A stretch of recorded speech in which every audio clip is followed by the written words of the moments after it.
Don't ever make this mistake on LinkedIn. என்கிட்ட நிறைய பேர் கேட்பாங்க, ப்ரோ என்னதான் போஸ்ட் போட்டாலும் ரீச்சே ஆக மாட்டேங்குது ப்ரோ அப்படிம்பாங்க. நம்ம ஆளுக்கு பண்ணுற பெரிய மிஸ்டேக் என்னன்னா, ப்ரொஃபைல் ஆரம்பித்த உடனேயுமே அவங்க ஃப்ரெண்ட்ஸாக இருக்காங்க, அவங்க பிரதர்ஸாக இருக்காங்க அப்படின்னு எல்லாத்துக்குமே வந்து ஃபாலோ கனெக்ஷன் ரிக்வெஸ்ட் கொடுத்து எல்லாத்தையுமே கனெக்ஷன் லிஸ்ட்டில் வச்சுக்கிறது.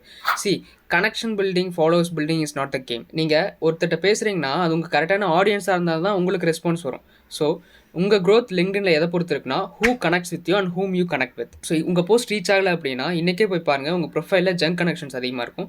Remove those junk connections. How to I define junk connections is that, ஒன்று அவங்க உங்கள் நீஷில் இருக்க மாட்டாங்க. நீங்கள் whether you may be a digital marketer, whether you may be a web developer, whether you may be a designer, உங்கள் நீஷில் இருக்காங்களான்னு பாருங்கள். அவங்களாம் உங்கள் பியர்ஸ். உங்கள் பியர்ஸாக இல்லைனா அவங்க ஒரு ஜங்க் கனெக்ஷன். ரெண்டாவது, people who can buy your service or product or else people who can give you the job. இவங்க 2 பேருமே இருந்தாலுமே அந்த 2 பேருமே ஆக்டிவாக இல்லைனா அவங்களும் ஜங்க் கனெக்ஷன் தான். ஸோ இந்த 3 விதமான பீப்புள்ஸ் உங்கள் ப்ரொஃபைல் இல்லை, கனெக்ஷனில் இல்லைனாலே என்கேஜ்மெண்ட் வேறு லெவலாக இருக்கும். இன்றைக்கே போய் இதை ட்ரை பண்ணி பாருங்கள்.